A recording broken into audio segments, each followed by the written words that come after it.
How's the high life? Prone to fits of mania, narcissism, and power failure. So as not to bury the lead, this is kind of about the mass shooting, which hardly ever happens, that happened here in the UK, in Plymouth. But it's mostly about the kind of chatter online around it and being promulgated by the news. You don't know how things work around here, do you?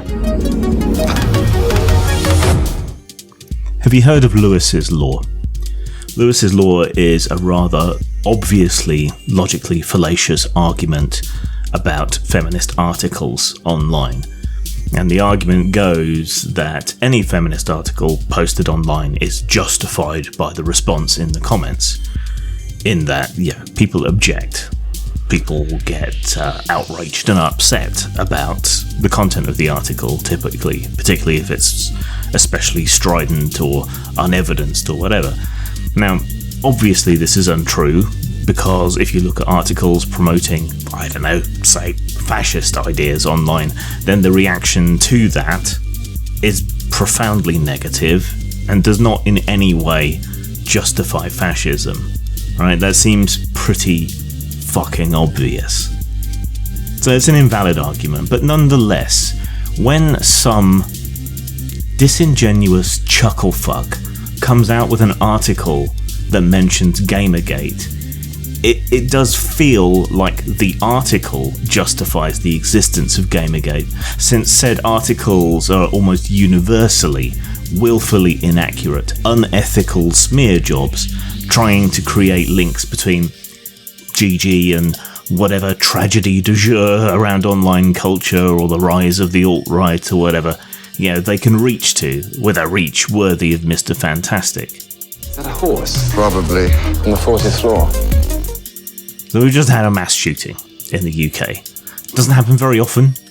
11 years, I think, since we last had anything remotely comparable.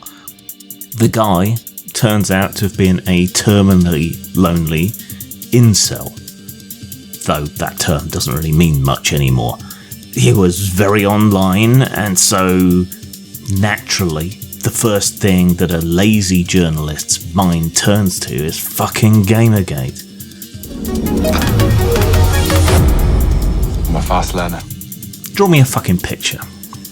Get out your circles of paper and your edible crayons and draw me a picture of how the fuck a broadly left liberal, left libertarian movement interested in what are, after all, traditionally left-wing, inclusive, open, egalitarian values of free expression and ethical conduct, how does that relate to a mass shooting by someone who was suicidally, and as it turns out, violently lonely? What's the link here?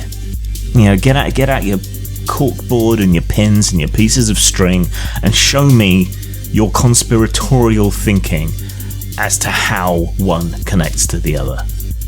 Is it just that they're both to do with people online? Is that it? Is that all it takes? Because pretty much everyone's whole fucking life is online right now.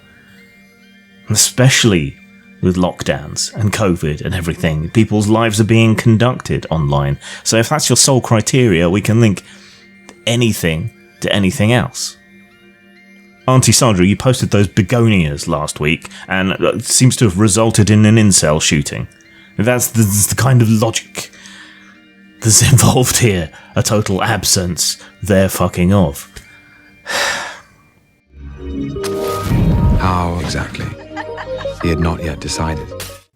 So how does a concern about media being corrupt, about media being self-serving, dishonest, duplicitous, how does that concern about the media, which didn't get its start in Gamergate but was certainly a big part of Gamergate, how does that get allayed? How do you restore trust in the media? By being duplicitous, by lying about people, by drawing connections that aren't there, by trying to revise history that anyone who was there knows is bullshit. How does that work? If you want people to trust the media, the best way to get people to trust the media would seem to be to act in a trustworthy fashion, to fact check, to know what you were talking about, to not be purely sensationalist and clickbaiting. You would think, wouldn't you? Husband appears intent on colonizing the sky. And who can blame him when you look at what's going on at street level? How does a concern about censorship get allayed by people being censored and silenced? If people are worried and concerned that they don't have access to free expression, that they can't express themselves how they wish within the bounds of legality within their countries, how do you erase that worry by censoring it? It's like saying the best solution to poverty is to take away all the poor people's money. I guess that might solve it in a sense once they all starve to death in the street, but that's not really going to solve the problem of poverty, now is it? You built all this. I put all my energies into this town. But I am the architect of my own accident. What the ever-loving fuck does a movement to protest in favour of the integrity of an art form and its criticism have to do directly with what are very real issues around male disposability, around unchanged male duties and responsibilities, but the rewards having been taken away? The demands upon men haven't changed, the expectations upon men haven't changed, while the demands and expectations around women have quite rightfully changed. They haven't changed around men. There's still a great deal of demands, a great deal of expectation, and at the same time the ability of men to meet those demands and expectations has in no small part been taken away.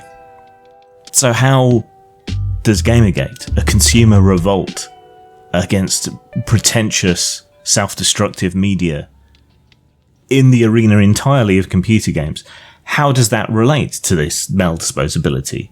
Loneliness, a plague of loneliness, especially amongst men, especially amongst middle-aged men, the marginalisation of men, the hopelessness amongst men, the suicide epidemic amongst men. How does it relate? How does it relate to the narrowed opportunities that men have, or the constant blame and, if you'll pardon the phrase, microaggressions directed particularly at white men? How does it relate? How does it relate at all? Things would be better if we could afford to move to a higher floor. Hypocrisy in the people criticising, perhaps. Maybe that's some sort of link, claiming to care while not caring. I don't know. Why am I even helping you? Explain to me what the fucking link is, because there isn't one that I can see.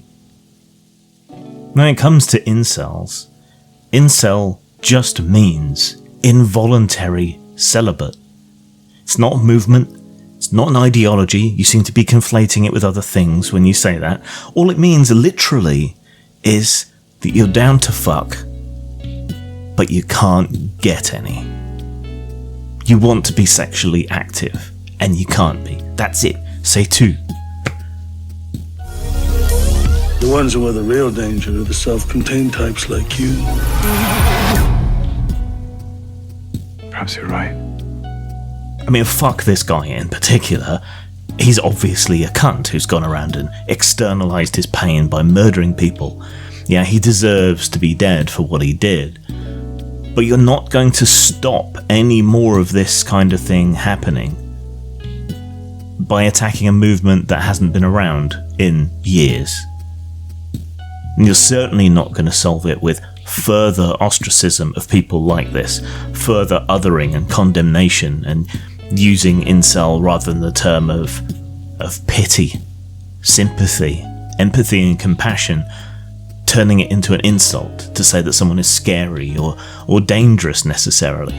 Now, is that going to further alienate these people, or is it going to bring them back? Is it going to bring them back into the societal fold if you ostracize them even more, if you make them feel even more worthless, if you narrow their opportunities even further? What do you think the net result of that is likely to be in terms of suicides for those who internalize their pain and murders for those who externalize their pain? You're not going to rebuild trust in the media by continuing to be this deceitful. And when you propagandize around this sort of thing and continue to lie, This is... If you want to draw any kind of link between Gamergate and our kind of loss of a shared consensual reality and trust in the media, I suppose you can kind of make that link. Because if people are willing to lie to this extent, to propagandize to this extent, to rewrite history to this extent, over fucking computer games, how much further are they willing to go about other things? And then it's little wonder that most people have lost an enormous amount of trust in the media. That didn't start with Gamergate. It didn't end with the end of Gamergate. It's a problem we have in our society, and it's only fixable by doing the work. By being a trustworthy media again. And that means not lying about Gamergate. It means not misrepresenting what incels are. It means doing the hard task of looking at what has caused people like this murderous cunt to become more numerous, more obvious. And that's hard. It's a lot easier to just blame some boogeyman, isn't it? But that's not going to do the job. Don't be cunts all your life. What are you doing in there?